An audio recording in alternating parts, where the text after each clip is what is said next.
Hello Horde and welcome to Tekkit Lite with John. Today we're going to be doing basic power storage.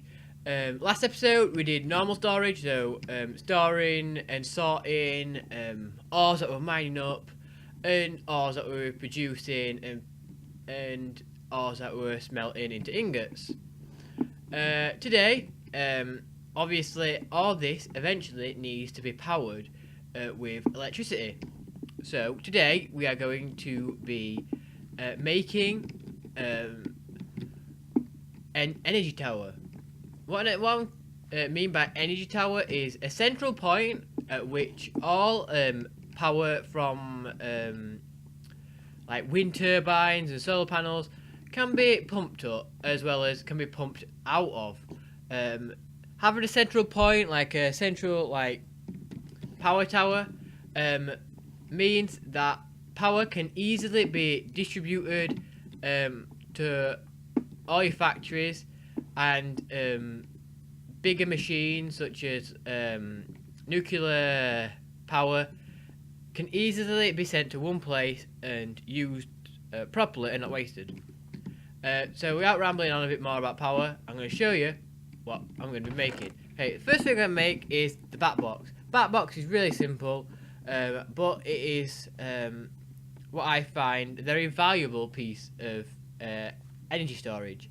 So how do you make the BatBox? First you need RE batteries, which is copper wire. If you've got to make copper wire, I'll just press R on it. Oh my god, what the hell are these weird recipes?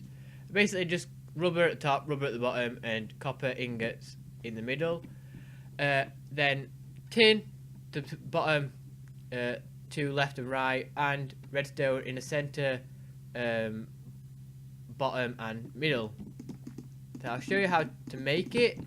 Hopefully the crafting table. So first you need 3 RE batteries. So copper at the top middle, redstone in the center middle and bottom middle, and then tin at either side of the redstone makes your RE battery. Then you're going to make your battery box, which is 3 RE batteries, wood and copper cable again. So I'll show you how to make the first energy storage. Energy storage is very important because it prevents energy being wasted. So copper wire, copper cable at the top, an oak plant, a wooden plank in all the 4 corners as well as the bottom middle, and then in the center row you need empty RE batteries. Make sure BatBox. Now the next step is a BatBox is alright. It stores some energy, but it doesn't store a lot. I would still make the BatBox because later on I'll be showing you why it is important to make. Simply because if power that comes out the battery box, well the BatBox, isn't strong enough to damage any machines, so having this in your system as the last endpoint means that if something is wrong, the only thing that will be damaged is your BatBox and not any expensive machines. I'll explain that later on, but next we are going to make the MFE, which is a medium. There is a next tier, like holding energy storage machine, but it's too advanced for this early stage, so I thought I'll miss that out today and just stick with the basic BatBox and the medium MFE. So what it needs is 4 energy crystals. Energy crystals are a diamond surrounded by redstone, so I'll show you how to make it. They need to be empty as well. That means don't power them. So put a diamond in the middle and surround it by redstone. Make sure energy crystal.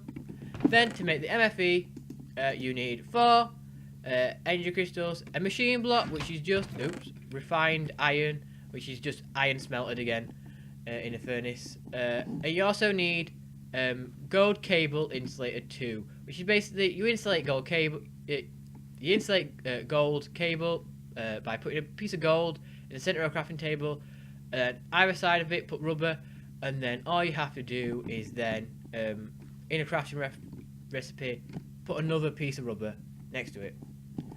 So I'll show you how to make it. So it's a very simple episode today because it's power is pretty simple. It'll use a lot of resources, but it is very useful when you've got it set up.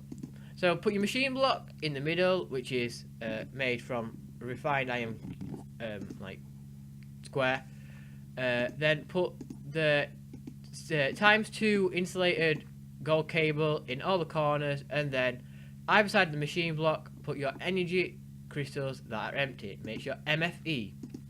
Now, the battery box doesn't hold a lot of power, but it can distribute the power fairly to low machines without it blowing up.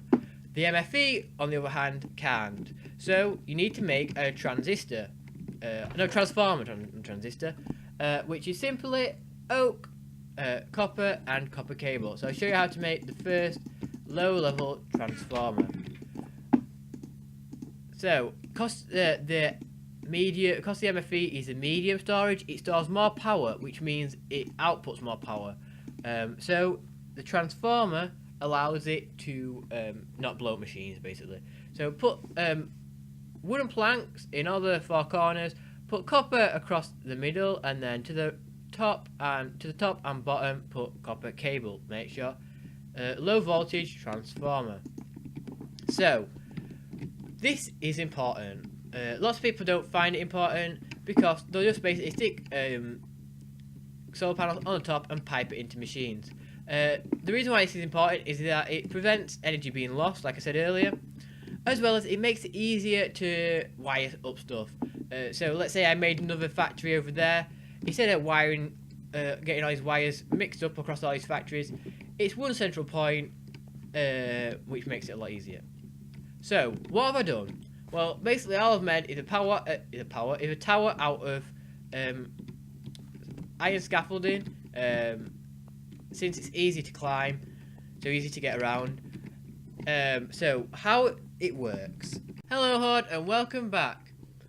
Okay, what I've done is I have set up some generators, some coal generators, simply so it's easier to explain. So this is a setup. First, you need some sort of power. So wind turbines, solar generators, some sort of thing that produces power. Okay, then they all will make energy, which will input into the tower through these cables. So, if this were a proper system, I would put these glass fiber cables under the ground instead of across. But just for this purpose, to make it easy to explain, I put them on land. So, energy, that is, anything producing energy will go up this cable. It will go all the way to the top. Then it would be distributed evenly to these three MFEs. I made sure that this cable wasn't connected at the bottom, since this is the last cable that will be going to the machines. So if I connected it here, high voltage will go through this cable into the machines and blow them up. So make sure that the cables don't connect anywhere else. So like I was saying, machines will produce energy. It will go up the tower. It will go into the highest energy storage you have. Then it will go into the transformer. So the low voltage transformer, which will then make it a low enough energy to go into the battery box, which, if set up correctly, the battery box will get the energy, and it will then be able to take it all the way down to the machines. Having a battery box, I find, is very important because it will allow you to have a low form of energy that has no chance of blowing up your machines. As well as, if I set this up wrong, then all the power would go into the battery box, it wouldn't go down, and it just blow up the battery box, which is cheap. So this setup is basically just what I've just showed you how to make 3 times. So something that I was going to show you how to make really quickly is the copper wrench, which you need to actually disassemble, pull apart any machines. How to make the bronze wrench, sorry, not the copper wrench, is you need tin dust and copper dust, which you get from macerating either 3 ingots and 3 copper ingots and 1 tin ingot, or some ore, some tin ore and some copper ore. That gives you, when you put it in this recipe, it will give you 2 bronze dust, which I'll show you. There you go, 2 bronze dust. And then you smelt this bronze dust into bronze, and then put it in this shape, this like strange Y shape. Make your wrench. This wrench has durability, but it's not very difficult to make. Why do you need this wrench? You need this wrench to pull apart your machine so you don't lose all the components, because breaking buildcraft machines just gives you the basic components like the machine block instead of all the actual machine. Also, you need a wrench to align these dots and stuff on the machines the right way. So, what is the right way? So, anything that holds energy, all its sides apart from one will allow you to input. So, since the MFE, I can't really stay up here very well. Never mind. Since the MFE here is an energy storage cube. Every blank side is an input. So if I right click, the output now is this circle. So anything attached to this circle will be the way the energy is gone. So if I attach a cable here, that's where the energy will go. So you need to make sure that in this system that the circle is at the bottom. Oop, there we go. Make sure you right click. Oops, I fell. Then this needs to be pumping into the top of the low voltage transformer, the MFE. Oh my god, this is so confusing. I'm trying to stay up. There we go. And it should be 3 circles. So how you know which side's right? Right click it. See that side now? That's the 3 circles. It needs to be pumping into the 3 circle side because that is the transformer side. And then all the rest of the output sides, which is 1 circle, are where the energy can be released from safely. Now finally, the battery box needs to be placed so that the circle is at the bottom, since that is the output. Every other face, like I said before, is the input. So power goes into it, and that is it. Simple as. If anything, I've complicated it. I'll quickly go through it really quickly. Power goes in, all the way up. Power goes into the highest storage. Then the highest storage is too high to be pumped straight directly into machines without damaging them and blowing them up. So it has to go through a low voltage transformer. Then the low voltage transformer transforms the energy into a lower voltage. It goes into a battery box so more can be stored, as well as the battery box then releases it into the machines. If you had the MFU, you would have the MFU at the top, then a medium voltage transformer, and this system. So instead of this, you'd also, on top of that, you would have a medium voltage transformer and then the MFU. I'll explain that another day. As well as you need high voltage transformers for nuclear power, because none of the battery boxes can handle it and it will just blow them up. But this is all you need to know for now. Hopefully I haven't confused you too much. This is enough to store a lot of power. All you need to remember is in this, then the machine's in the right order. Make sure that the faces are the right way, which you use a copper wrench for. Also make sure that there is no power being escaping to a lower branch, since if there was a cable here, high power would get to the machines and blow them up. What I do with this one here, which I haven't hooked up, is I hook it up to machines, and that's basically it. But yeah, thanks for watching. Next episode I'm going to actually show you different ways of producing power.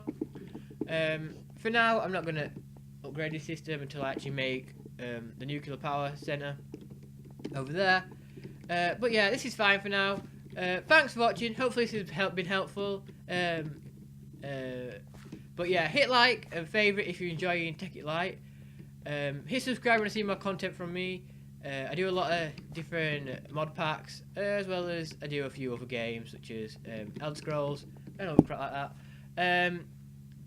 And comment if you found this confusing. Hopefully you haven't. And also comment if you want to see anything automated. This series I'm doing now currently is about automation. So I'll be going through many factories and different systems to produce different resources and to make different outcomes. But yeah, thanks for watching. Bye!